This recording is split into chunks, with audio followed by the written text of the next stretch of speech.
guys. finger on my Happy nose. Friday. How's everybody doing? I don't know where I'm at. Okay, I guess I'll be over here. That's my lifestyle. How's Hey everybody now. doing tonight? We're in the house with Larry. Hope everybody had a great week. We did. We had a nice week. We had a quiet New Year's. I hope everybody else had a good New Year's. And I hope that this year brings lots of amazing things your way. I hope that, if your loved one is out there and they're struggling, I hope that this is the year that they decide that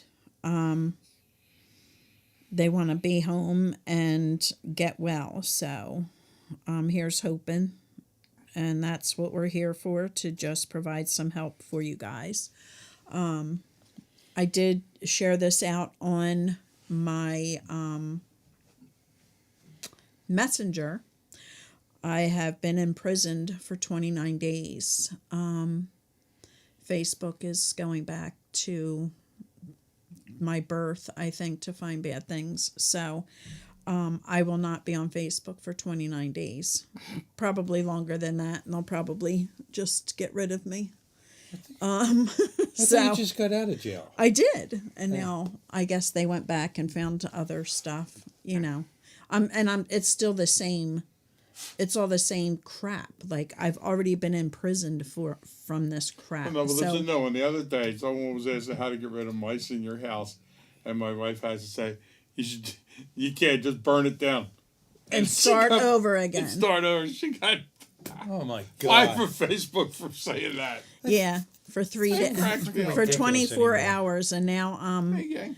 I am banned for 29 days. So This is funny. sorry, fuck Facebook. Sorry. Mark down Sorry. from 30. Sorry. Screw them. So Heck with them. You're gonna watch your So- P's and It's unbelievable. come play with me on Instagram. I'm over there. So but anyway, I hope everybody's doing well. I am here and I'm listening. If you guys need to talk, chat, I'm always available. I'm always here to help you. If you are here, put a shout out in the comments so we know you're here. And yeah, but we're here with Larry tonight. Larry's got always something good to say, always listening, and always, reaching out to those people that are struggling. And Got a couple topics even tonight. Hey, look there, at that. Look there out. you go. He's got some topics. I know Larry is going to be coming up on an anniversary, which is yeah. amazing, and I'm glad to see that. And that's what this is all about. It's living the life that you dreamed of, and Larry shares his story all the time, and I don't even know if it's something you dreamed of. It's a life you never even thought possible. I mean, Right. Drink yourself into the ground. Once you I got off the alcohol and started living a life. It's like, it's absolutely amazing. It's just like, how Yeah. could I have done this to myself? And feeling the way I do now, it's like a totally different person, a different world. Well, and you look 2 years younger. Yeah. That much? Yeah. Yeah. I don't Look at any even younger. recognize you. If I looked any younger, I'd be using my uncle's pull-ups. But that's What'd you say? It's truss? It's what? Do they even make them anymore? I don't know. Oh, and I just went through the phone here. I always looking at Facebook. Now they get panties for men, manis. yeah. Yeah. Look at that. Oh, Jesus Christ. I says, what now? With garter belt, too, Oh, hey, now, yeah. yeah. Hey, Larry, old rock and rolled out there with his Yeah. Fender shirt on, sit behind him guitar. Yeah. Like a rock and roll animal. Ow. So, anybody out there struggling, needing some hope, suggestions, that's what we're here for. That's what we're about. And I hope that, you can find something tonight that will help you in your coming days until next Friday when we're back. But yeah, just reach out. We're here. If you cannot hit the comments. You can always give us a call in at 267-737-8031. If you're new here, this is a recovery support group, and we're here just to talk recovery, whether you are struggling, whether you're in recovery, whether you just need to listen. If you are here, Christine is in the house. She says, "Hey guys, I see the famous Larry is in the house." Famous. Or is that infamous? Yeah. I always get that Infamous. Not like pressure, you know. But You're an icon. yeah, he is. A lot of He's, things. We won't get into that though. It's a family show. yeah. So if Yeah. anybody has anything that they want to talk about, we're here. We're listening. You know, I'm going to be. Well, we're all watching the comments. So, if you have something that you want to throw into the comments, we're watching, and we'll keep our eyes open and hopefully give you some information. If you do want to have anything expanded that Larry discusses or shares, please feel free to call in or put it in the chat. We'll be happy to expand on anything that he's talking about. So Well, I heard something interesting the other day on the news. You know me, I always like to keep up on the latest and greatest with marijuana. Well, out of the University of Ottawa, lo and behold, there's a new study going out that they're claiming marijuana use is more harmful to your lungs than cigarettes. Reason being, there's still a lot of resins and particulates when you smoke marijuana, and we tend to tote harder on them and hold the smoke in longer, therefore creating more lung damage. It's you think it's something they would have figured out like 50 years ago, but now all of a sudden, you got everybody and their brother with a marijuana card, with a medical marijuana card, tearing up their lungs now. Yeah, you won't hear mainstream media tap on that. No. There's so much money involved in it now. But through other channels, it came up on my feed. I was reading about it, and it makes sense to me. I mean, we're gonna have a bunch of people with lung cancer, but their anxiety's going to go away. Yeah. yeah. So is their breathing. You know what I mean? Like, Yeah. I don't have my anxiety problem anymore, but my one lung is killing me. Yeah. Yeah, swimming in fluids. Yeah. But I thought that I would like to give you the latest update on the cannabis world out there, because me, I think it's overprescribed. That's my opinion. I think everyone and their brothers get a medical marijuana card just for an excuse. When that's just my thought on it. My Yeah. turn? And I'm not against medical marijuana by no means. I say this all the time. When used properly for medical reasons, it's a wonderful thing. But there's just too many people that hide behind that moniker and push their agenda for recreational use, and it's luring people in thinking it's safe. That's what really pisses me off the most. Yeah. They make it sound like it's all natural. Well, guess what? Cigarette tobacco's all natural. It grows in the field too. You know what I mean? So hey, you want to just smoke whatever you want. So does poison ivy. So There you go. Hey, it's all natural. Poison But sumac. they got all these people disillusioned thinking it's this yeah, benign try thing. smoking some of that stuff and see what happens. Uh-huh. Yeah. I burned that in a burn barrel already. Got the whole neighborhood. But Break out from the inside. Yeah. Yeah. You do. Pimples Well, grow in instead of blistering out. in your lungs and stuff. Yeah. But that being said, I just wanted to add that little tidbit. Okay.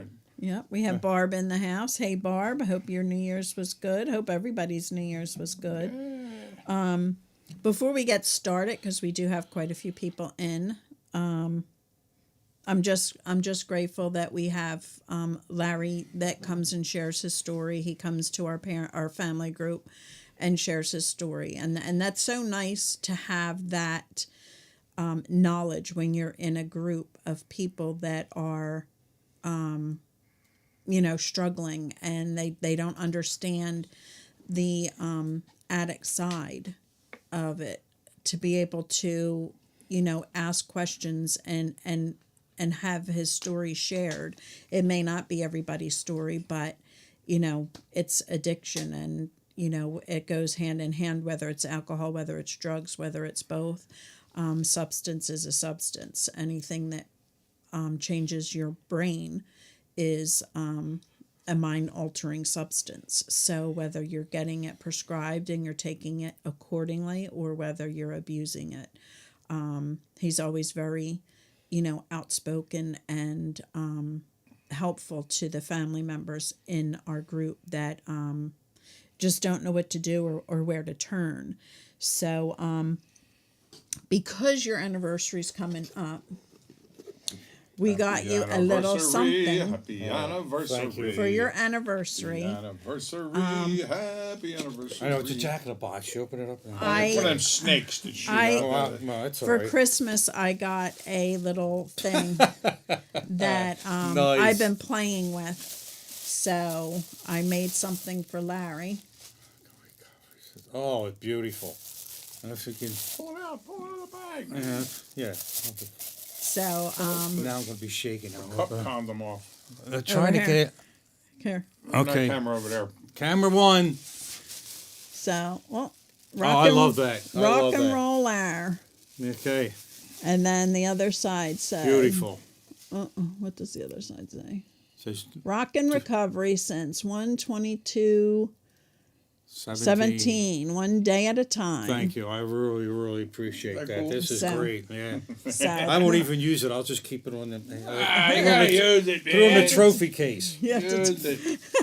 If I had a trophy. I was gonna say, look at that. So I've been having When you're on fun. the Thank you track very team? much. This is great. Yeah. This is, I've been having fun with them. I'm going to make a couple more. oh, thanks. But- See it. I just thought, that's one of the first ones I did on my own. So That's beautiful. I'll leave You it here know. so I can knock it over later. And yeah, And happy really anniversary. I know it's not Thank you, until the thank you, thank you. 22nd, That's but all right. Hey, so appreciate it. Believe me. yeah, we thought that you would like it. John got one as well for Good. his thing, and I'm working on one for Kathy. You put it in a root beer mug. Yeah. Yes, I made it with the Cricut and the mug press, they call it. It's the mug press, I guess, A is root beer the mug. the latest and greatest. Oh, that's right, Bob. Yeah. So yeah, it's pretty cool. I'm having a lot of fun with it, and I'll be doing all kinds of different mugs, and I look forward to playing around with it. So Oh, thank you. yeah, it was fun. It was Yeah. fun making No, I it. appreciate it. So- Man. It makes me feel good. It looks like I might be actually accomplishing something. Yeah. Here. Now don't screw up before the 22nd. Oh, Okay. I seriously doubt it. Yeah. Yeah, you can't relapse. We're gonna have to scrape that off. Yeah. Yeah. We'll have to break it.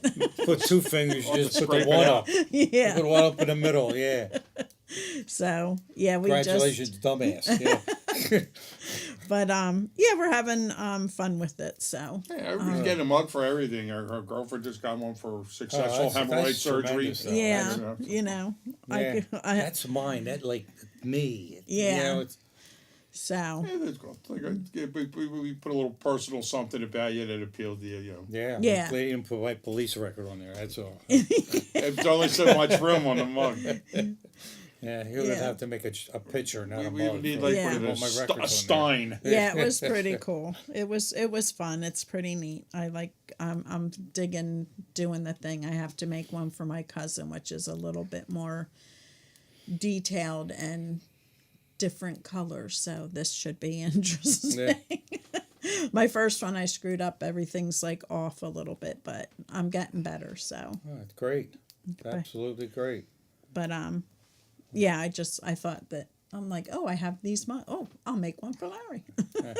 Larry loves it too. Believe me. Yes. So with that, here's Larry, and he's gonna share his Well, I know, have a couple whatever. topics. Yeah. whatever. A couple topics. I had a couple meetings today, and one was, active in alcoholism. What do you do when you stop drinking? How do you fill the time? And with AA or without AA, because once I stopped drinking, and other people too, there's always that time you have to fill when you were drinking or you were at work and you're thinking about going to the bar and going and drinking. And how does one fill that time now? How what does one do? And for me, the first time around, I basically didn't do anything. Went to a few meetings, but I let the mind wander, and because I had all that time, and I did nothing with my time, absolutely nothing. But sit home and fidget, and think about the drink, and naturally I went back to drinking heavily again. The second time around was like, what do I do with my time? So I got involved more with AA, and it was just going at first. I didn't dive into this thing. Here I am. I want to get. Of course, I want to get well, but it was just going and filling the time with little commitments. Like some people, used to have this used to smoke. They used to clean the ashtrays or make the coffee, which I do, or chair, and it fills in that time, and the time of day too, because I have morning meetings Monday, Wednesday, Friday. But before I used to go, after I got out of work, it was morning, afternoon. It was all about the meetings. It was all about getting my, filling my time, filling that space, because when I'm alone to my thoughts, they weren't too good. And eventually, the AA program got interwoven with my life, and the drinking and all, and there's stuff outside of AA too. Like some people like to read, some people like to bike, some people like to take walks.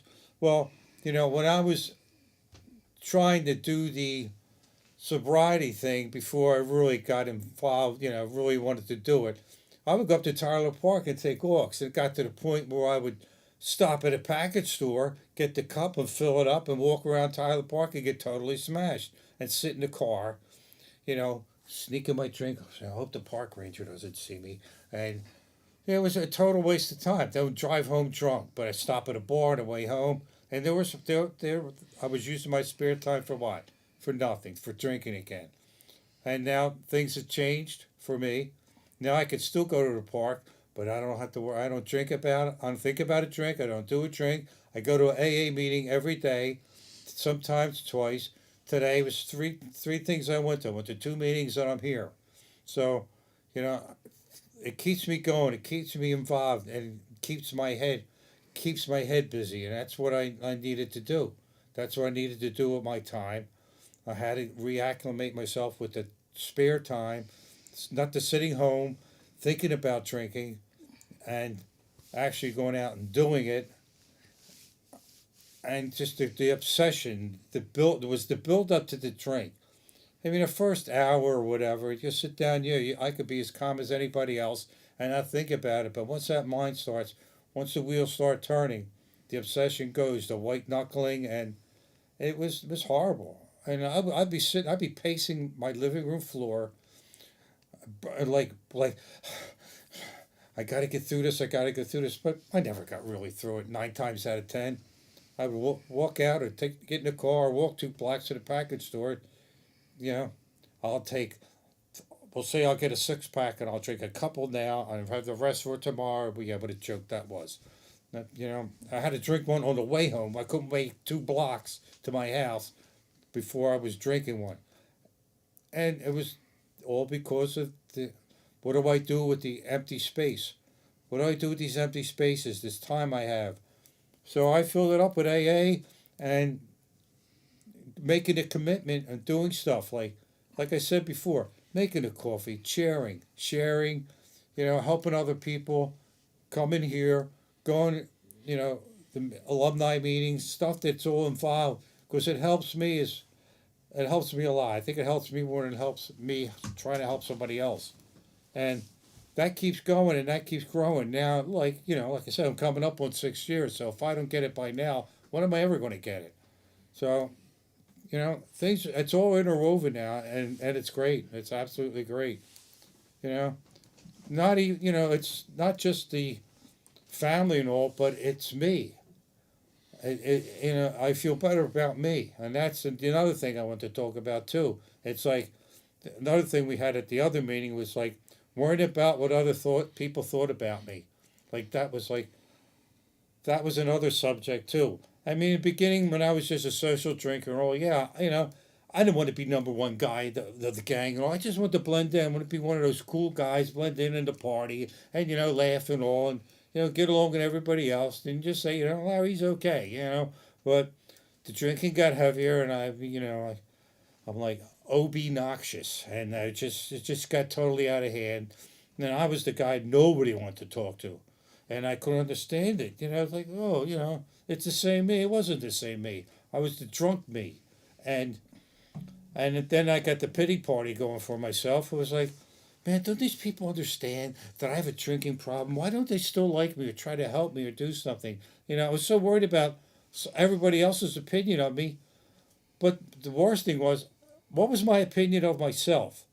And my opinion of myself, when I got to work, it was like, hey, I'm crap. No wonder nobody wanted to be with me. Look at the way I acted. Look at the way what I turned into. So, like I said, back with the other subject, it's like I got involved with AA. I got involved, and getting the respect and the love of family and friends and all, that was nice. But I still had to look at myself and say, how do you feel? How do I feel about myself? And are you really worried about what other people think now? Because it doesn't matter. You get 2 or 3 people together, somebody's not going to agree with you or like you, let alone you get 10, 20 people. And I didn't let that bother me anymore. I looked at myself and I felt comfortable with myself.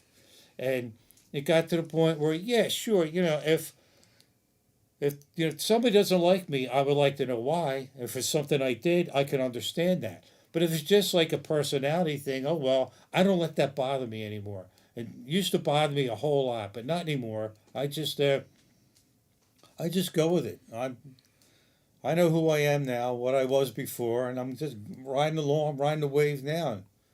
You think like taking care of my uncle. You think my cousin would ever think about that? Me doing that drunk, or give me the key to his house so I can go over any time I want when nobody's home, and things like that. It's the change in me. I feel it. Compared to 6 years ago, I knew what I was like, and compared to what I am now, man, it's 2 different worlds totally, and I love it. I mean, it can only get better. It can only get better as long as I stick with the program and stay within my own boundaries and understand that, just because I'm sober all this time doesn't mean I'm Mr. Alcoholic. I'm the king. I know everything. I only know what I know. I only know about me. And if it can help somebody else, fine. That's great. That's all the best. But right now, things are rolling. Things are rolling along nice and steady. And that's pretty much it. So call in with your musical requests. So yeah, that's it for me. If you ever run into that problem with things to do, keep yourself busy. While we were at Hobby Lobby the other day, I seen them potholder looms. Remember them when you were a kid? Making them potholders. I remember as a kid, I must have made a gazillion of them things. Everybody got a stupid potholder thing. And they're really good for keeping you busy. They still make them things after all these years. Yeah, whatever it takes. Some people like to read. Me, what keeps me going is the music I listen to. People say like music is like another form of meditation. I don't know if I could sit in a room and I think I can, but in actuality, well, and really, and whatever the hell I'm saying, I don't know if I can or not. But I listen to my music. That calms me down. Whether it's mellow stuff or listen to Slipknot, it doesn't matter. It gets in. It soothes me. I like listening to the songs. Now, do you listen on a stereo or do you listen on your phone with headphones or something? Well, I'll listen. I listen on my phone with headphones, and I do have a stereo and all. But I sit around and I'm in my living room and all, and then in my car, I hook the phone up, and I have Sirius XM, so I can switch that on too. I don't have to listen to the same old crap terrestrial radio where it's like 2 songs and 8,000 commercials. So, but when you listen on your phone, what do you use? Like earbuds? Well, when I'm at home. Okay, because we'll hook you up a pair of studio quality headphones, and you'll hear the difference. Yeah. You'll probably want to get us that. You'll hear a whole new music coming out of your phone. Yeah. So it's amazing, Unless you buy some really high end earbuds that sound a little better, but. It's amazing with a good set of as long as the studio music goes quality. from one ear to the other. We got about 8 pair sets of them in here. Well, before you leave today, we'll have to plug your phone in. Okay, get me plugged in. Yeah. Does anybody have anything they want to ask Larry? He's here. He's listening. Wow, We that was have fast. a caller. Man, that was fast. I hope it's not my parole officer. Hello, caller. Hey, it's Christine. How are you? Hey, Good. How are you? Good, good. I just turned my volume down on my iPad. I don't know if it was going to be some kind of feedback or what. Usually it is. So good. Okay, so let me know if we're okay. Anyway, great job, Lar. And, I wanted to touch on, him saying, continuing to go to meetings and how that helps and everything. So at Christmas, we had a little office Christmas party, and I actually just had 2 years in December of 16th, right? So I had told my boss's wife, because they were well aware of it, because I went to rehab twice on this boss, and I had told my boss's wife, that I just had 2 years. It was that day, actually. And she says, oh, that's great, and I told her I'd go to meetings a couple times a week and following a program. She says, oh, so, how long do you have to go to the meetings for? And I said, well, pretty much like forever, And she says, oh, well, why? Like, do you get something out of it, or do you just go to see, just talk to people and stuff? And it's funny because unless you're in the program, like, you don't get it. Like, she thinks now that I'm sober now that it's done. I'm done with everything. You're you know healed. what I mean? yeah. Yeah, healed, exactly, And then, like, unless you're in the program or know some, or obviously living with somebody, there is no end to it, Right. And I just thought it was funny because it just, and it was so innocently asked on her end. She don't know, Oh, sure. Yep. But anyway, yeah, that was it, But I went to my first sober house party.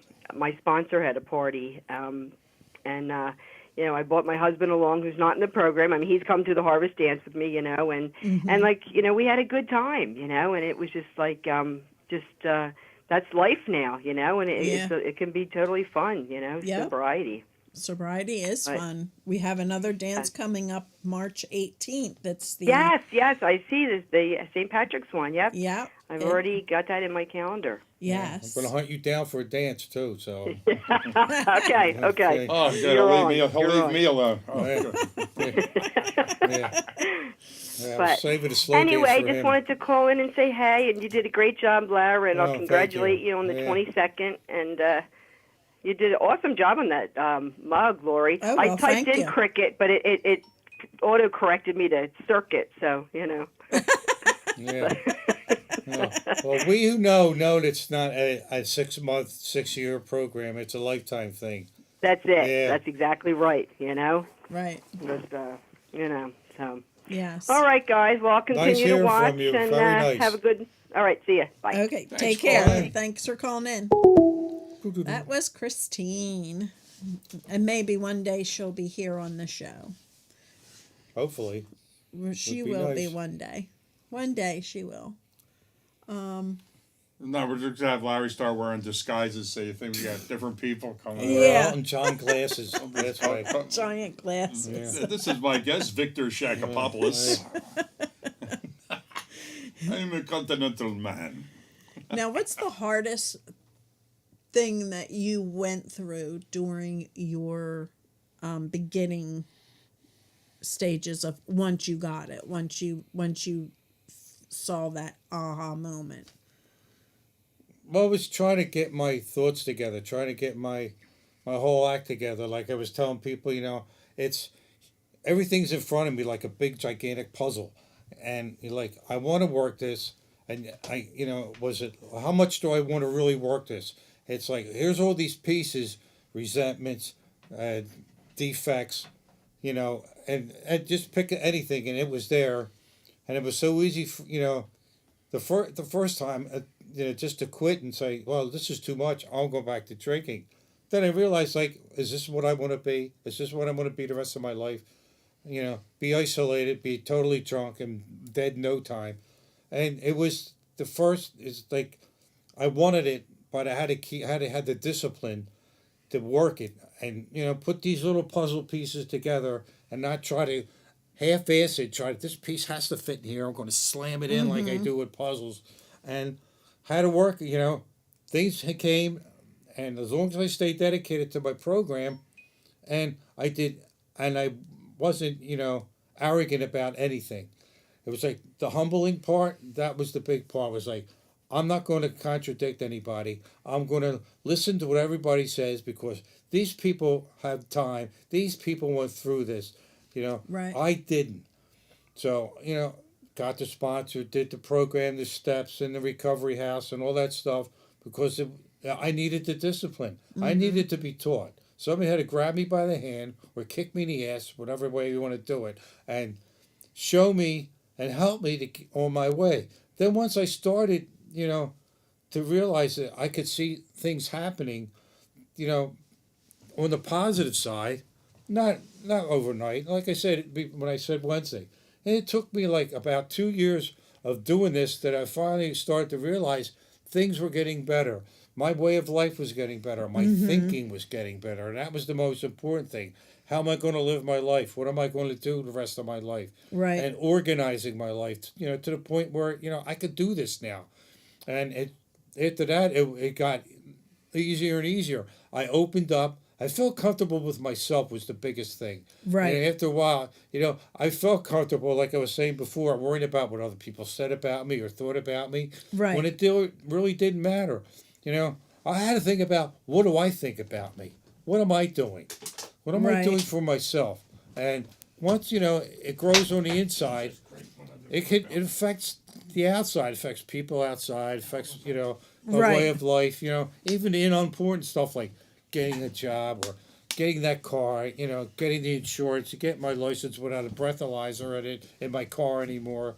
And now it's all just interwoven now. It's just part of my whole life. Right. And, but it was getting started, as much as I wanted to, and I said, I'm going to do this, still saying you're going to do it and starting to do it, but continuing to do it is the biggest part for me. Right. Just continue to work it.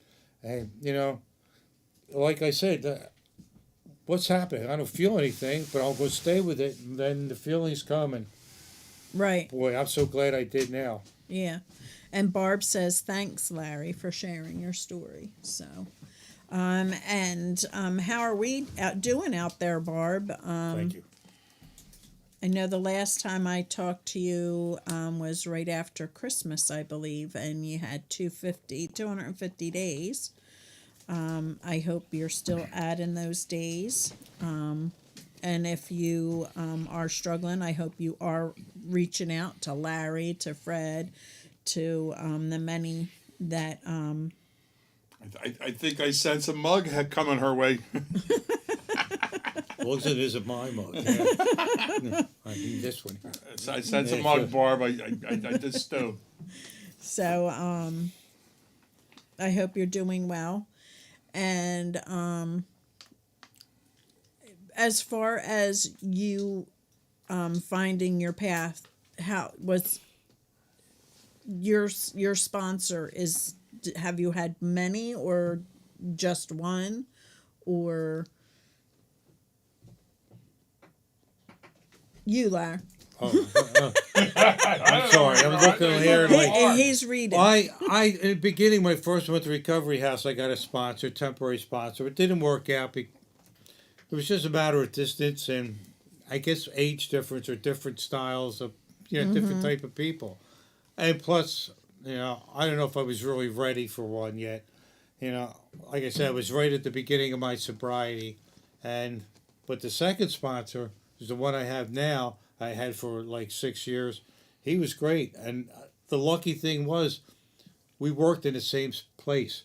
So before I would go on the clock, he'd be in the office, and I sit down and I talk to him for like 15, 20 minutes. And in the beginning, had nothing to do with steps, nothing to do with a little Right. bit to do with recovery, but it was like he wanted to get inside my head, and I don't blame him, and it worked out good for me too. Then gradually we started with the steps. It wasn't push. It wasn't like, I know sponsors who said, well, you got a month to do this step or a month to do that step. Right. He pretty much, said, try to get it done in a reasonable amount of time, but don't take 3 months to do, whatever step Right. it is. And, I did it, and he went over the stuff. We talked, and it was great. He was at work. I was very fortunate. I got a lucky break there. And I called him every night like he wanted me to, even though he saw me during the day.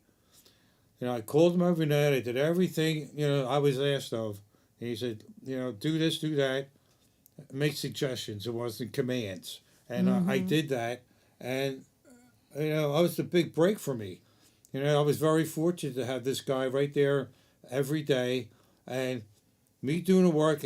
I wrote down all the steps again. He says, look, do me a favor one more time. Write all the steps and just write a couple lines of what each one means to you. You said, you don't have to make a novel out of it. Just a couple of sentences or whatever. And I did that. And he looked at it and said, you pretty well have it, established. You know what these steps are. And you're not playing the BS role. Right. Because that's the hardest thing, You want to make an impression or you try to get over with somebody. And it's not, instead of being honest, the second time around, I got really honest with myself and with everybody around me because I wanted this and I wanted it bad. And it was, some things were very embarrassing, things I would never thought I would never open up to people about. But I did. And boy, to get that, it's like making the amends or, or just getting stuff that I didn't have to make amends to anybody, but just getting it out. Stuff that would just stay in my head.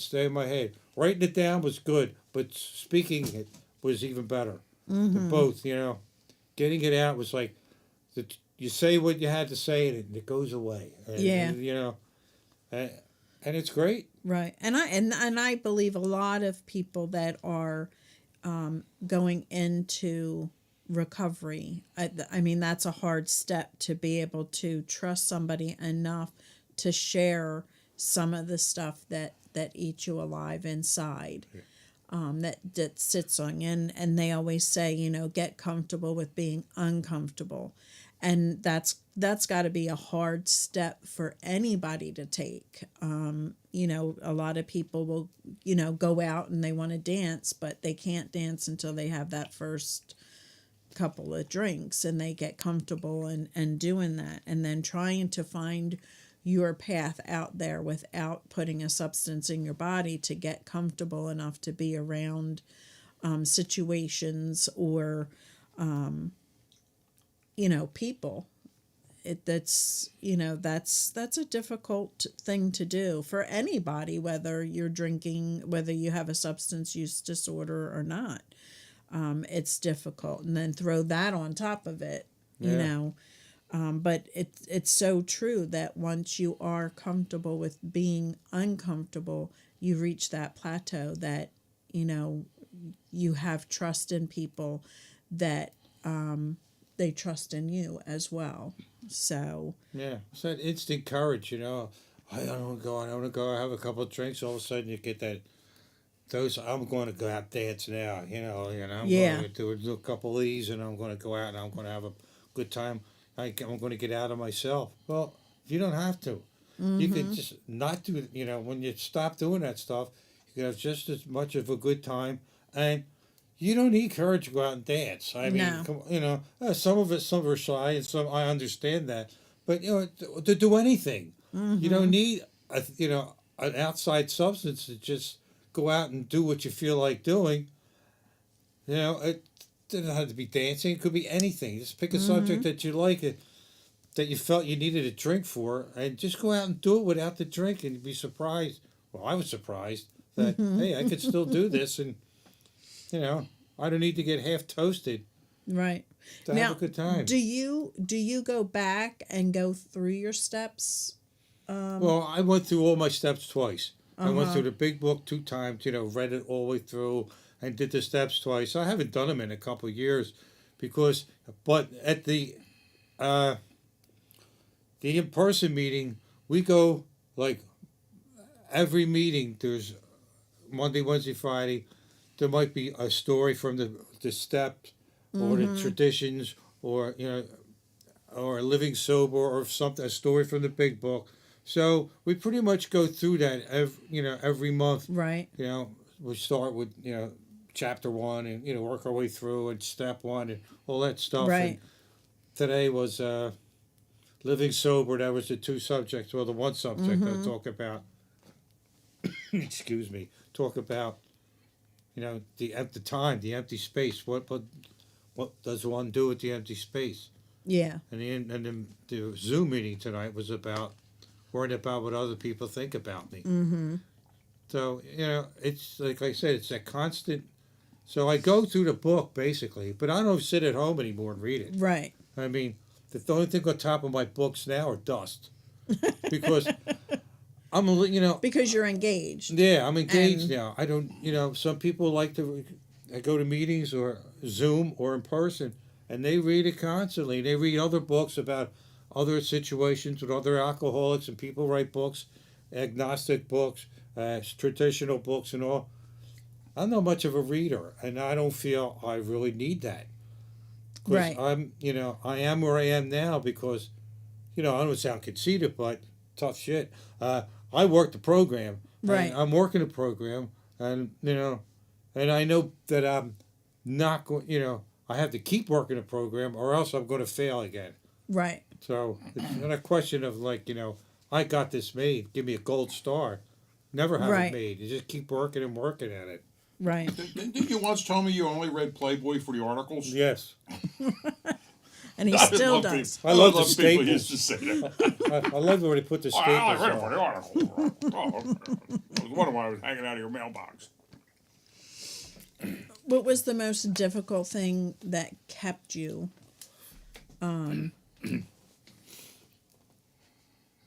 like engaged with the program? Kept me make me hesitate and all. Yeah. It was the procrastination and the laziness and fear too. It's like, am I going to do this? How long am I going to do this? Am I going to do this and screw up like I did last time? And will I ever get this? Even though I'm doing the steps, I'm working the work, and will I ever get it? And then lack of confidence. That was the big thing for me, because I was never one held in high praise about anything, and back in my youth, and that played on me even in my adult years. Was I good enough? Was I worthy enough?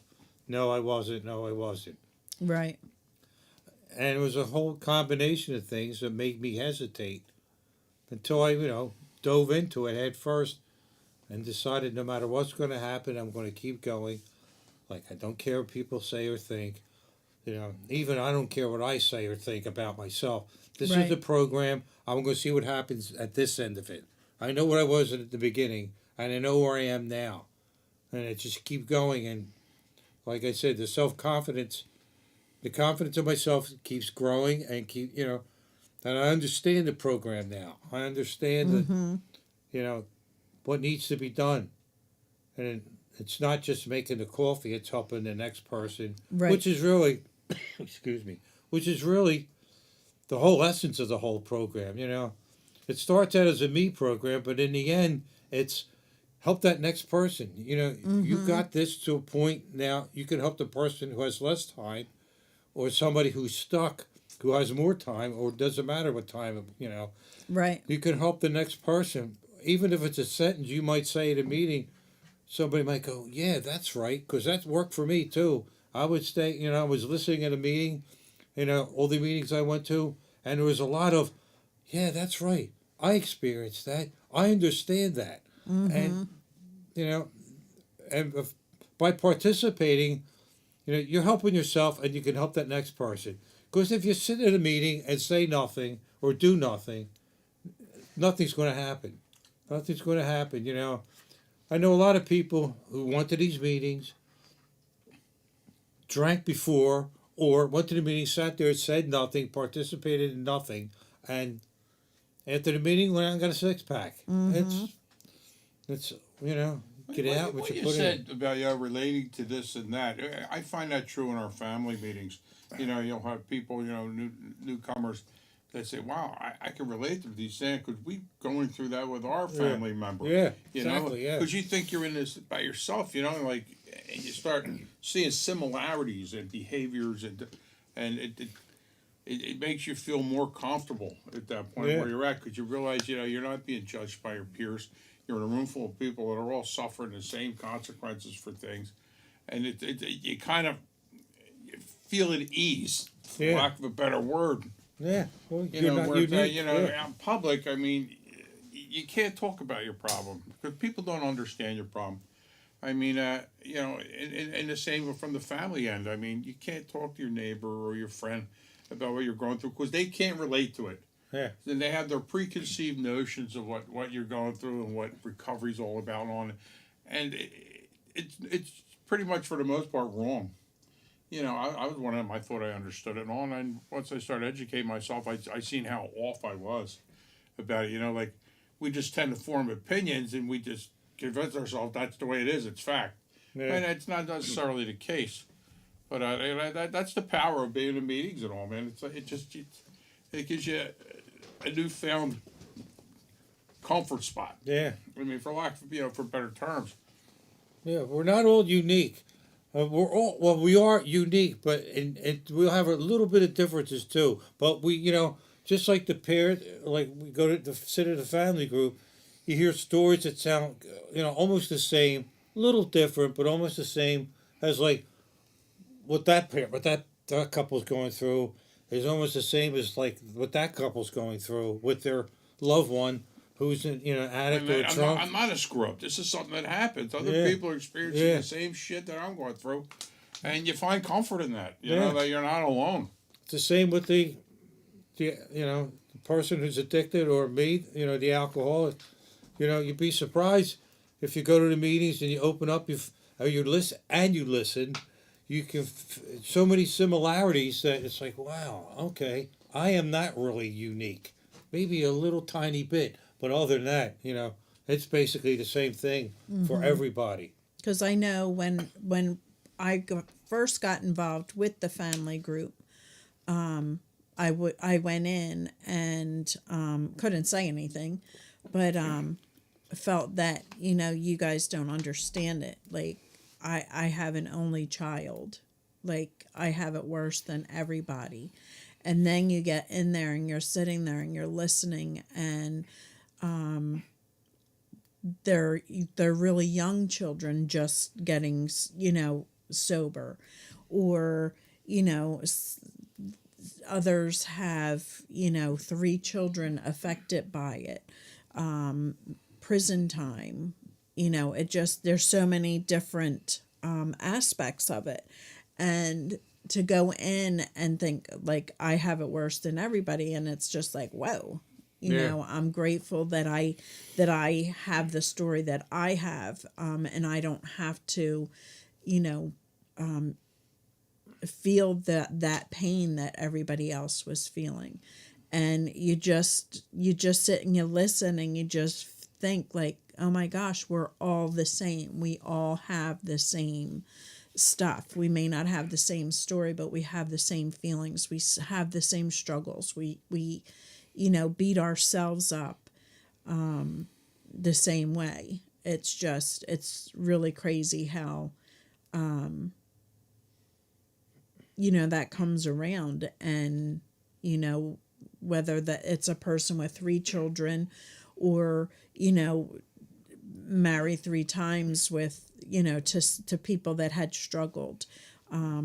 It all comes around to we're pretty much the same in that process of healing and getting better. What do you think was the easiest thing you found about the program? I don't know if there's anything really easy. I think the easiest thing for me was once I started opening up to my sponsor. It was easier to communicate with him. That was the biggest thing for me. Once I got over everything was suspicious to me. Everybody, everything. Why are they asking me this question? Or why are they wording this way? Once I got at ease with my sponsor and all, and I started to do the program, everything started to roll. It was getting the discipline was, so much the hard part, but once I got that down, that became the easy part. Just rolling along with the program.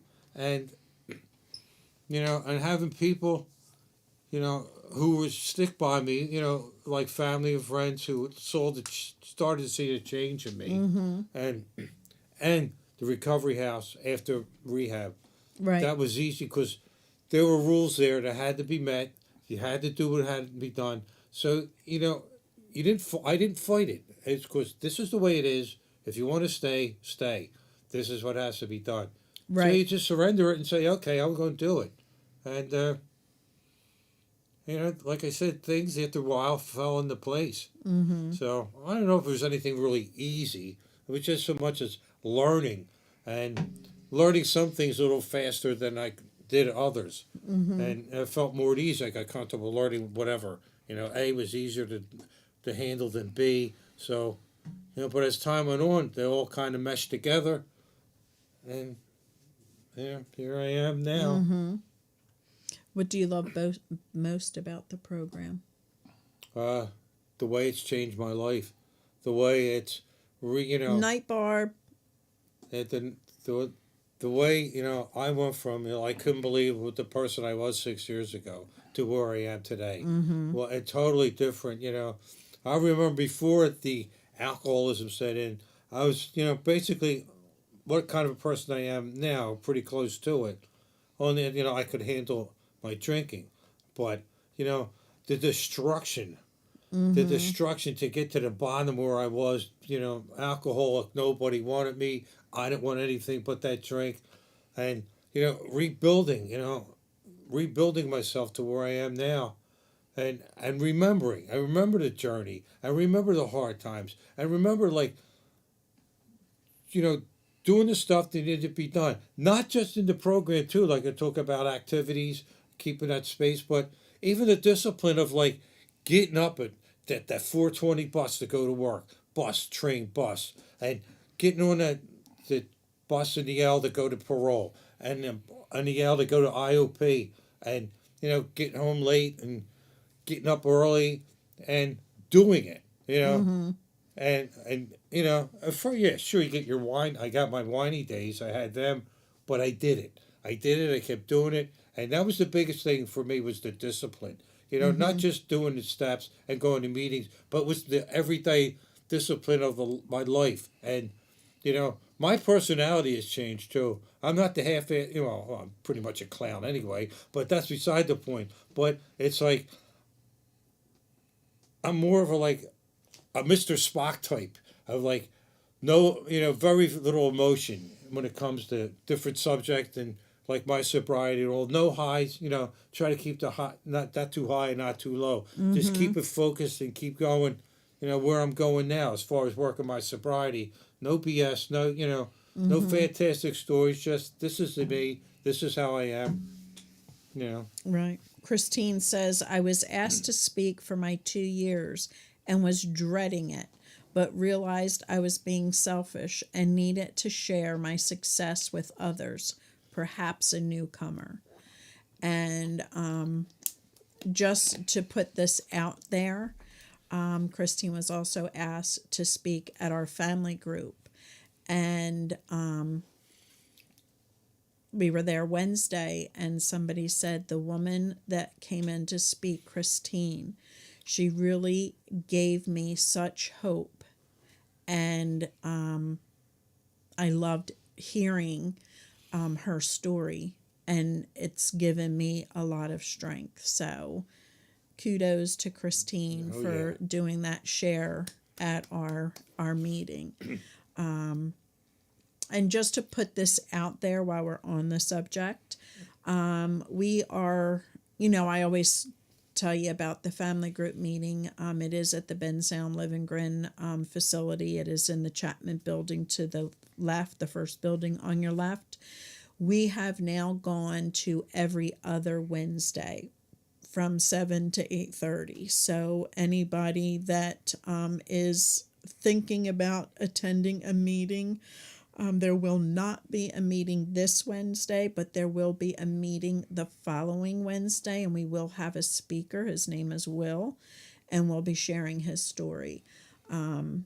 So I will try and remember to And mention if you get that. confused, man, feel free to call Lori. She'll let you know if there's a meeting that week or not.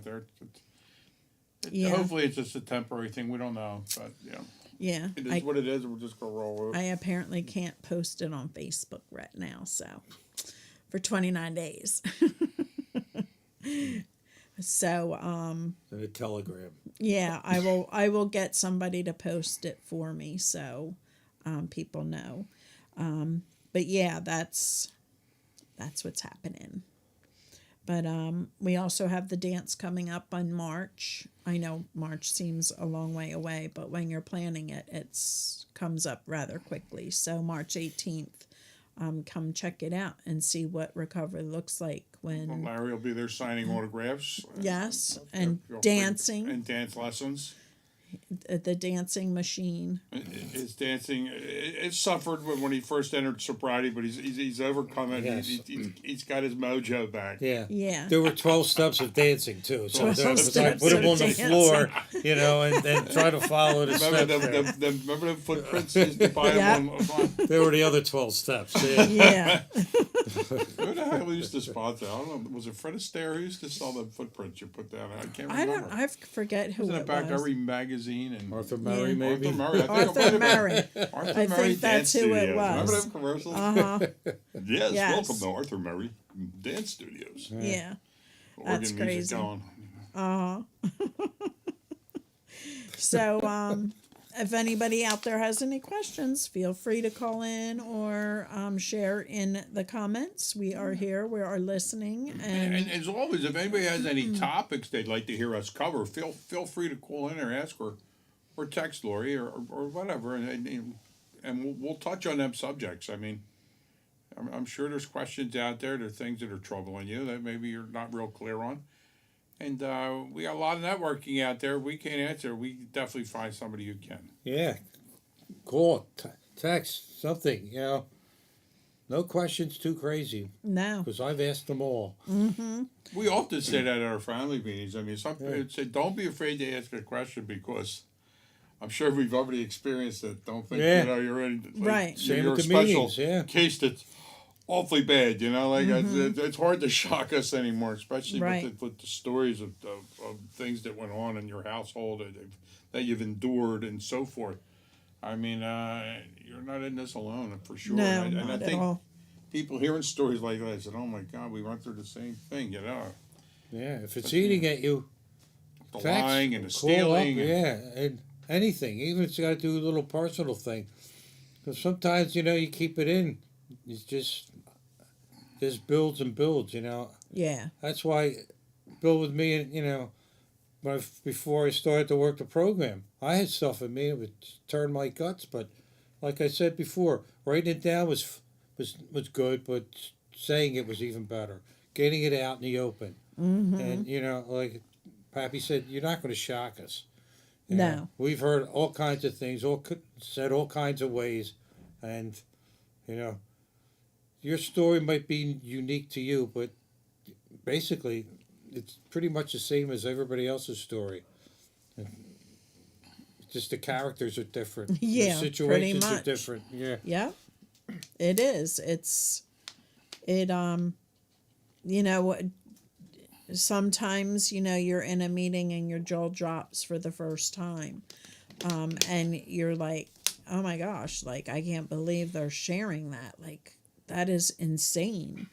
And then you sit back and you think, well, you shared it, but I felt it. Like, I did the same thing. I never verbalized it. So, that's when you're in the right place, when you can hear some of the things that you've been thinking out loud, and know that you're not alone in this. It's just it's a very comforting feeling, knowing that and you're not that's the same alone. for any type of support group. No matter what your problem might be, if it's gambling or eating disorders. I mean, support groups are very crucial. I mean, you come into grips with your problem and feeling comfortable to talk about it and verbalize it, and you realize the similarities with you and everyone else in the group. So, I'm a big supporter of support groups. Does that make sense? Yes. That like a double. Yeah.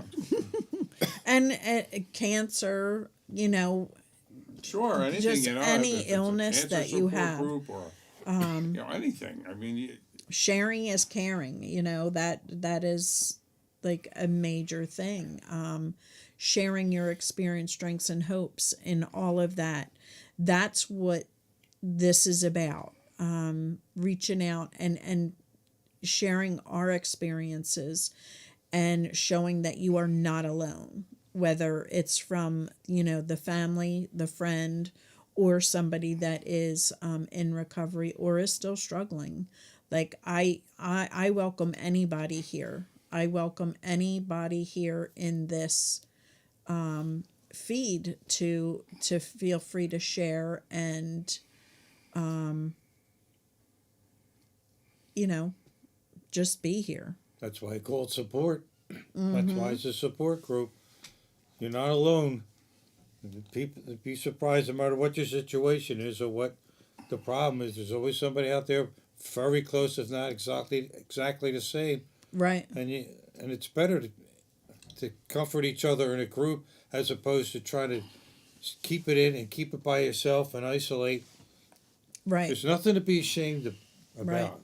I found that out with what I did in my drinking days and what I did to get all the embarrassment out of me and just to share the things that I've done. And I did a lot of things that I am very not proud of. Right. And depression, you know, it's check on people that are, you know, that you're not hearing from, that you know. That's the truth, man. Look, you got to look for the warning signs. We have a funeral tomorrow to go to. We just found out we had a friend of ours who couldn't take the pressures and died by his own hand. And you know, we weren't really in touch with him for a while. We didn't see it, but I'm sure people around him seen the warning signs. Something, you know what I Right. mean? Yeah, when you stop something to- seeing somebody that has been out there and is fun, and you know they're fun loving people that, you know, you just really enjoy their company, and just because that's what you're seeing doesn't mean that's what's not inside. Yeah, And I mean, there's always signs, and we tend to miss them because, you know, obviously the people cover up the signs. They don't want to, you know, let you in. But, you know, it may not be obvious, but there's going to be changes in demeanor and stuff, or interest. That's a big one. Like they lose interest in things they really enjoyed. You know, it doesn't hurt just to question, hey, man, how's things going? How's it going? Yep. Just take a stab. Just pick their brain. You don't have to come around and ask it, but Right. if And you're if the slightest bit suspicious, I mean, just ask somebody, because sometimes people want to talk. right.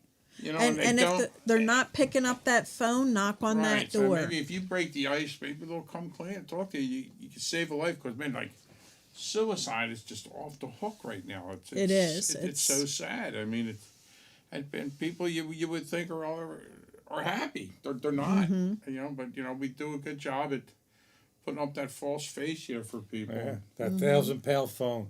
Yeah. That's what we say in meetings too. Yeah. You know, pick it up. It's It not that is. heavy. It is, and I get that in my meetings. Like, I'm finding more that they're reaching out and calling, but you know, and I'm one of those people that don't pick up the phone. Like, really, I know. I call her every night to figure out, what the hell is she now? and you know, pick up. I'm that person that won't pick up the phone, and you know, that's on me. That's not on anybody else that's out there that's given me the number and says, hey, call me. That's on me. And when you're dealing with depression, anxiety, and you're in recovery, there's help out there. You know, you can find a therapist that doesn't deal with medications. There's therapists out there or psychologists out there that do deal with the medications. And as long as you're doing what you need to do to keep, you know, just living, that's what you need to do. Don't worry about doing it for other people. Do it for you. That's where it starts. I mean, you know, Can't do for anybody if you can't do for you first. Right. I have to clean up my mess before I go into anybody else. Right. Because if you don't treat it, it just spirals out of control. It just consumes you. Mm-hmm. You know, so. How are you Pick handling? up the 1,000-pound phone. Yeah. How are you handling like difficult situations in your life now? Like, hard times when you're just like angry or frustrated, or what would you say to somebody that is early in their recovery and trying to get through life on life's terms? Well, it depends on what the situation is too. If it's has nothing to do with the drugs or alcohol, you just got to calmly think it through.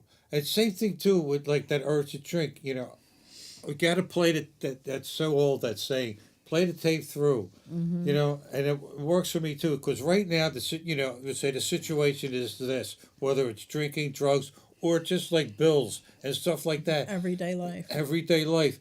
In the beginning, especially in the beginning, for me, when everything was like pretty much confusing, even though I wasn't drinking, my life wasn't in order. And they say, play the tape through and think about, the next day or the next, how you're going to handle this. Not like, don't knee jerk react right there. Don't say, damn it, this, and think it through. And if you have to talk to somebody about it. Whether it's a friend, whether it's a relative, it depends on the situation.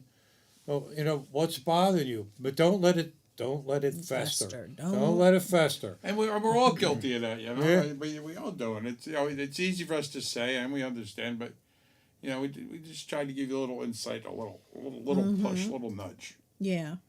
It's just really, conversation is a key tool to make life a little bit easier. And I don't really do that. And it's something that we need to work on. It's really something that lives inside us, making changes. And Yeah, I'm do as I fortunate. suggest, not as I do. Yeah. And I'm fortunate. I have people I could talk to, whether it's in a money situation or going to meetings and talking about, any kind of situation that has to do with alcohol. But now I'm pretty much on we'll say, here's my experience side as to here's my fear side. I'm afraid of this. This is bothering me. How come this one's lead to a drink? Well, I'm kind of crossed that now, and like I'm at the helping part now, and tell my experiences about when I was in, when things were troubling me, and I had no answer for it, and the person who helped me get that answer, helped me to change myself so maybe I could give them my answer, what I think might be helpful, might be useful. So it starts with communication.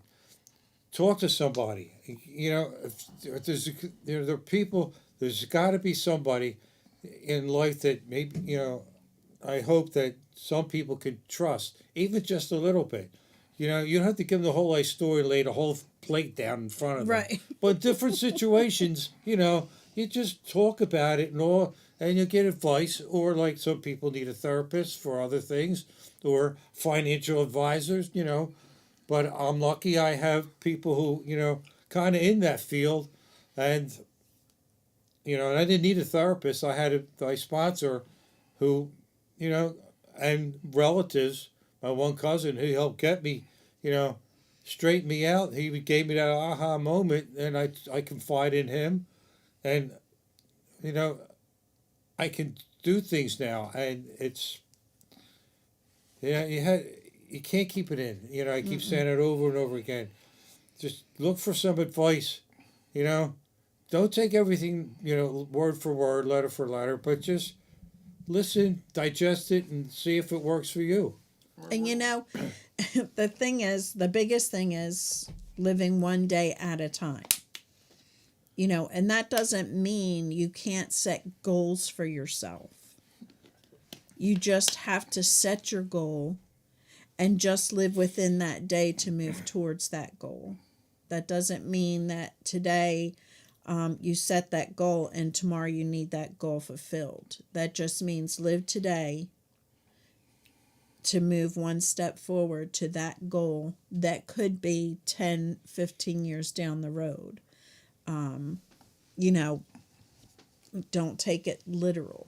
You know, we all need to set goals. We all need to set, you know, what we want for ourselves. And we need to know how to work to get there. So, Yeah. I mean, we're so afraid of being vulnerable. You know, because, you know, your life's a total shitstorm going on, you know. And, like, you're on the defensive, you're apprehensive, and you're just afraid to reach out and ask because you're just afraid of being vulnerable. You know what I mean? You put up that shield, that guard. And that's a really hard thing to get over. I mean, to get past and to take that first step. But, you know, once you get the nerve to do it, like nice, everything else starts falling into place for you. But, you know, nobody's going to make that first move for you. That's something only you can do. You know, and then other people may fall into place when they see you starting to make a change and all. Because, you know, you don't want to push anybody in recovery because it never works that way. That's an epiphany you got to come to. You got to And build believe me, confidence. yeah. You got to build But confidence once in you yourself. do that, Yeah. you will see people come out of the woodwork trying to help you. I've never seen a community that weren't helpful than a recovery community. I mean, in any type of situation or community, I mean, it's just amazing the camaraderie and people will bend over backwards for you to try to help you out, you know, or give you advice or right. anything. I mean, there's a great bunch of people, and you would be absolutely shocked at the size of the recovery community in the United States. It's probably tenfold bigger than you could ever imagine. I mean, It's all over the world. Right. Believe me, I've been to meetings Yep. with people from Australia, from Great Britain, from Canada, from Ireland. How about Guam? Guam. I think one I never time had we much did luck have a with guy. Guam. I think one time we did have a guy from Guam on. I just like on saying a Guam. Zoom meeting. It's just a cool word. But it's, you know, Guam. it's learning the discipline. It's even like a financial thing with me. Like when I first, you know, went back to work, and you know, the bills were this much, and the money coming in was just about even. But I learned how to, you know, be stingy. How to, like, what's my priority? Do I want to, you know, buy that certain thing that, you know, in the end it's really not important, or do I want to put my money aside because I like electricity, I like heat, and Should you I buy know, the fancy dad shoes or should I go to Faba? yeah, yeah, Fava. I haven't heard that in forever. yeah. So Figure I better get a charge out of that. Yeah. See how old I am. Yeah, because a lot of people that will take them right back out with the financial stress and take them right back to using their substance. And you know, you're already buried in, and here's your pile, and unless you attack it and take care of it, then it's just going to keep building. So you know, it's important that when your loved one is in recovery, that you reach out and you ask, do you need help? You know, I mean, don't badger, but let's say, Yeah, hey, just- how's it going? and just say, Little light listen, questions, you know, yeah, like just do you know you're need there. do you need help chipping away at, you know, at some of the financial stress? I'm not saying that I'm going to give you the money or take care of it for you, but I can help guide you to chipping away at what's needed, and that's so important. Or you know, helping you to set up a resume, helping you to, you know, learn how to, you know, guide you through the computer to look for a job or look for, you know, housing when you're ready to go out on your own. Just let them know you're there, and you're not there to do it for them. You're just there to help them through. Yeah, it's nice having a helping hand. And so with somebody behind you, somebody's encouraging you, but not doing it for you. Right. And you have to learn on your own. But you could take, advice. Advice is easy to take. If the person knows what they're talking about and they're really sincere about wanting to help you, that's great. And that'll help build your confidence as the person might point out this, or depending on what the situation is. Did you check this out? Did you look at this? And you might say, "Oh no, I didn't. Thanks. Yeah, I never thought about that." And now you know that, and go up to the next step. And pretty soon, all that stuff you were hesitant about or didn't know about, now. And as it gets better, you can help that next person. And always remember, people aren't telling you what to do because nobody likes to be told what to do. Right. People are giving you advice. They're giving you suggestions. They're telling you things that worked for them. I mean, sometimes, especially people early, they get their haunches up, their back up, and they feel like people are trying to lead their life, telling them what to do. I mean, you gotta lighten up a little bit.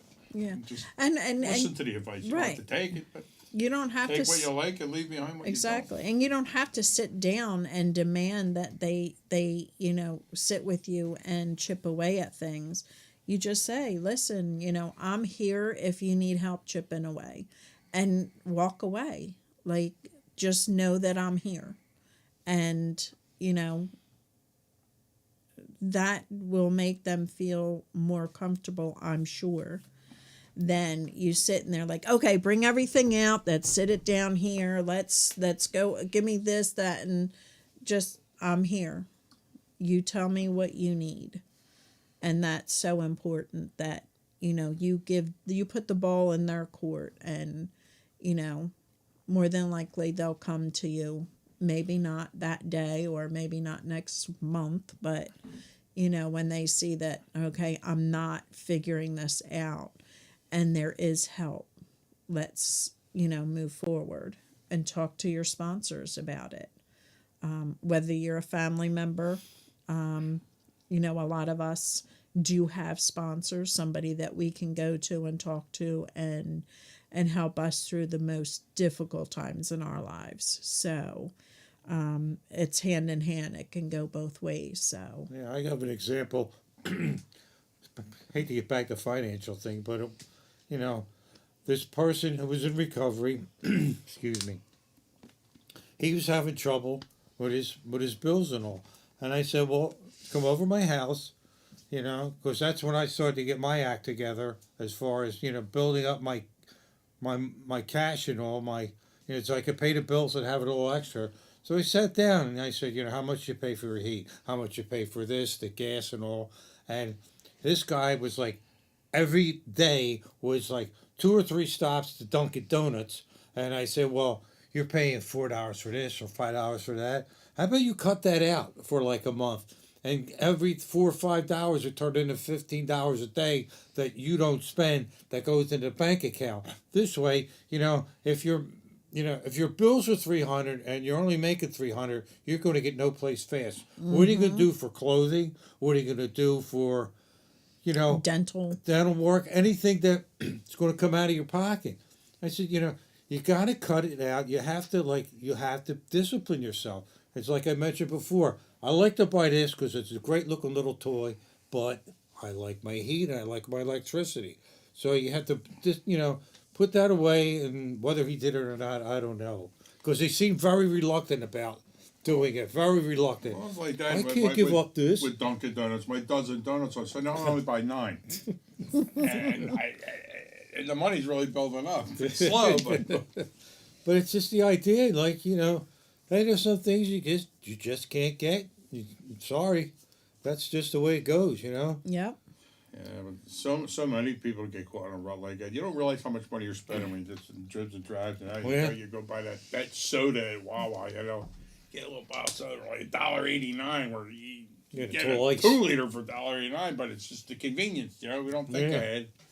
We don't think to go. Well, I don't have the money to be convenient. To go buy a whole 12-pack of sodas, throw a couple in a bag, and throw them in the fridge at work. You'd be surprised how much money you save. Yeah, and well, you hey, don't I'm realize. going on vacation. 6 years I ago, don't think I $1 a day is another $30 I could a take month. the you know, L. like, not that Yeah. I wanted to, but Yeah. it's now I could. Now I'm going to Canada with my kids, Yeah. and I'm paying the freight. I'm paying for everything, and like 6 years ago, right? I couldn't pay. I didn't get 2-ply tissue and try to rip it into 1-ply to make it last longer. holy mackerel. And then cutting that in 4. So but you gotta want it. You gotta do it. Yeah. It's not like, here we go. Well, I want to help you, but I'm not gonna give to you. Now I can, like, if my kids, thank God I don't have to do it. But if they're in a jam, I can help them out now. Whereas before I couldn't even help myself out. Yeah. And but it's the work you put in. It's the work I put in, and it's the work that people have to put in to get that discipline. To understand that if this is a life you want to lead, you're gonna have to make. I had to Your make changes. sacrifices, and that's just the way it goes. And like I said, now, man, I'm happy. Nothing changes if Nothing Yeah. changes. the words to live by. You got to work. Get That's to a work. helpful Yeah. phrase. Yeah. And it is. It's just so weird how the things that I thought were so stupid and asinine are things that I really grasp on today, because it is helpful in every aspect of life. Grasping onto the slogans and using them when needed throughout the day. They're seriously amazing tools. I remember Weight Watchers. Hold the mayo. I mean, these slogans just forever Yeah. ring in my head. Can't remember last time I had mayo. Oh. Can't remember. That was eons ago. They Yeah. got a new product out here. No kidding. At Target, Clamonaise. It's clam Clamonese. flavored mayo. No way. I'm telling you. It's fake. It ain't fake. It's available at Target. I can bring it right up on Well, Amazon I'm now. gonna go to Target tomorrow because I have to. Can you see lead me this. to the Clamonaise aisle? Clamonaise. Nothing like a nice sandwich with Clamonaise. Clamonaise and wash it down with a clamato. Yeah. Oh, clamato. Yeah. Remember that stuff? Yeah. They even had that alcohol, and Anheuser-Busch and other companies. They made like a clamato type of drink with alcohol in it, and I can't imagine what that tasted like. Clams. Yeah. Yeah, never got drunk on clams. Yeah, it's the first time for everything. Yeah. So we have about 10 minutes left, guys. If you have something that you want to ask or suggest for next week, please feel free to throw it in the comments or give us a call, and we will be happy to Yeah, please. share our suggestions or, look at the topic and Clamonaise. Clam- They've got and- mugs. yeah, look at the topic and get more in depth for next week. So Come on, call. I'm running Yeah. out of shtick Don't here. talk to me before I had my Clamonaise. There's Yeah. the mug there. I'll tell you. and then we have Larry here. So if you have any questions for him, feel free to ask. That's what we're here for. Anything, if anybody knows anything coming up, I do know that, and let me find, Bucks County, what is it? I know I just saved it, but, ProAct coming up. They have their Narcan training and distribution on. Oh, never mind. They already happened. You missed it. Yeah. That ship has sailed. There'll So. be another one Oh coming to no, port no, no, soon. no. That's on the 10th. It's only the 6th today. So on the 10th, from 12 p.m. to 7 p.m., there's also an Angels in Motion blessing bag party. So if you need Narcan, if somebody in your house is struggling with substance use, having Narcan on hand is so important today. make sure that you stop by Proact. They are in Bristol. They are at 1286 Veterans Highway, Suite D, 6A, Bristol. Hey, Eric is in the house. He's just not able to comment. So Oh no, he broke his new phone. I guess he broke his phone because he can't even call in. Oh my god! Got probably get rid of that John Madden phone. Got a real one. Kind of Candygram. Yeah. But another thing, the PROACT, the Southern Bucks Recovery Community Center, PROACT in Bristol also offers a family education, family program, and they also offer a lot of things for our loved ones who are fresh out of recovery, rehab, that will help them with getting back to work, with helping, create resumes and other things too, just to get you through, the day. So feel free to check them out. They are available Monday through Friday from 9 a.m. to 4:30 and Saturdays 10 a.m. to 2 p.m. So check them out as well. And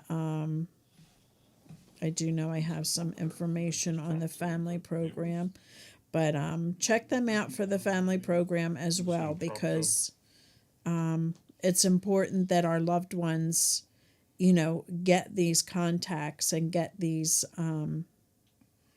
resources to help them, get through another day and, just build their recovery outside of treatment. So, anybody here wants to? No, I've covered all my bases out there. I mean, Don't be shy. Give it recovery a try. we hate dead air. Yeah, Like just, dead air. Don't If be anybody afraid. wants to comment on the flatness on my hair tonight, I mean, it's looking pretty darn good. Pretty good. I Yeah. just got my corners trimmed, so the round peg and square peg in a round hole. You know what I mean? Bum-bum. But just Running a out lot of and, people out of there. A lot of people out there willing to help. Yeah. So reach out your hand, because they're not going to reach out to yours. You have to reach out to them. Especially in gambling. I maybe you ought to bring somebody in more experienced in gambling. I mean, I know there's got to be some people out there that struggle with the gambling aspect out there, because it's so damn easy now. Hey, just pick up your phone. Oh, my and place God, a yeah. bet. Like, oh my, it's crazy. It's frightening. You know, you have to get up and walk to the corner to the bookie or Yeah. whatever. You know, like you just pick up your phone. Ah, there's $100. Even with the lottery, there's like when I go to ShopRite and there's the service desk there, and they have a person Hey, run the Will. lottery. They have a machine as you exit with lottery. You can Like buy the it. casinos, No, you it's know, like, with the my slot God, it's machine like, down yeah. in Vegas. You can play, just get the scratch off, get the Well, how Powerballs, get about the every gas station has these games of chance now? Yeah. Like draw poker and everything. It's like, Yeah. They don't get and robbed then and one pulled gas out. station's got like 6 machines in it. People sit there for hours. It's Yeah. like it's incredible. Pappy, your hair is like Sergeant Carter on Gomer Pyle. Why, thank you. Hey, Sarge. Thank you, Sergeant Carter. That was my Gomer Pyle. Yeah. It was They poor. they usually mistake him as a cop. So Well, That's good. they put that on the Ave. I mean, when I was doing outreach down on the Ave, I used to get the hairy eyeball all the time for everybody. They didn't know what to make of me. I'm Yeah. out there schlepping coffees out there, talking to people. Like, who the hell was this? What's guy? in that coffee? Truth serum? yeah. Yeah. That'd be the fattest cop I ever saw.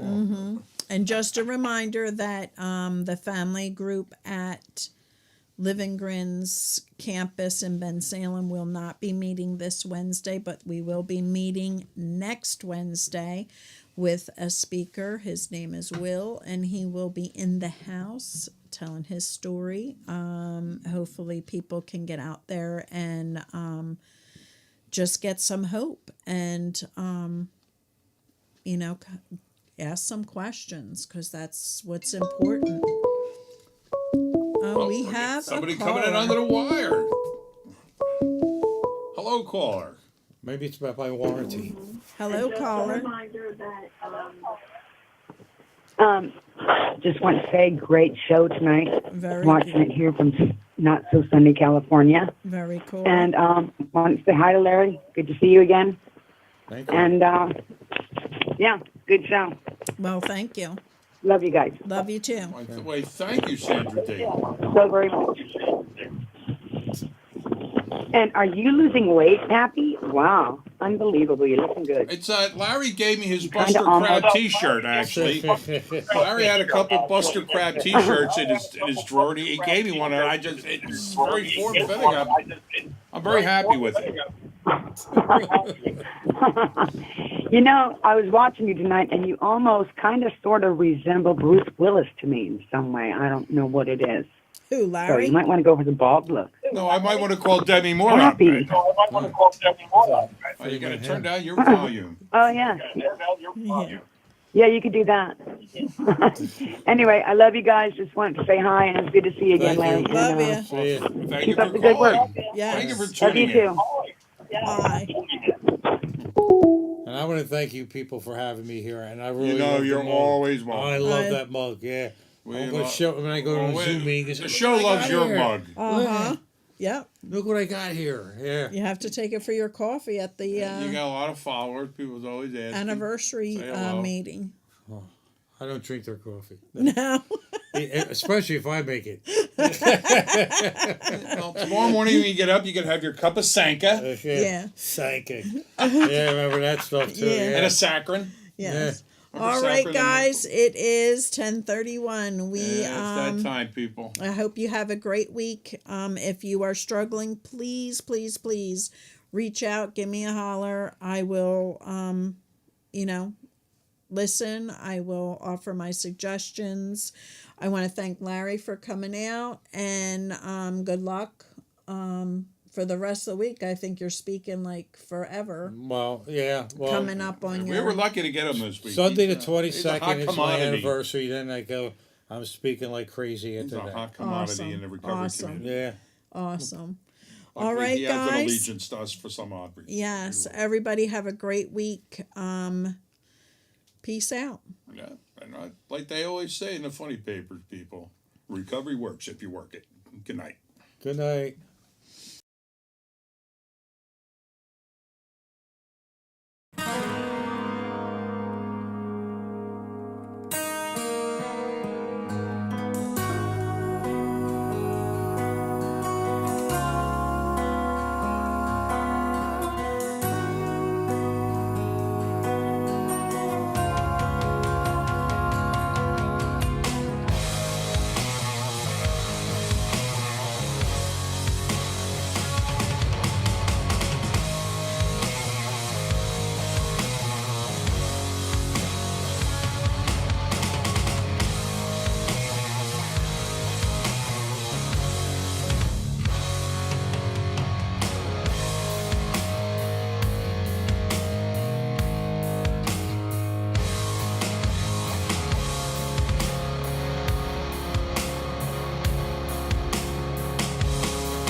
Drive alone on a road that no one knows. I used to run from the things that couldn't change. It's been a while since I let it bring me down. And lately I've been taking myself out, letting go of who I used to be. Wave goodbye to all the memories. I nod my head and turn my back to the world, and just let this life take me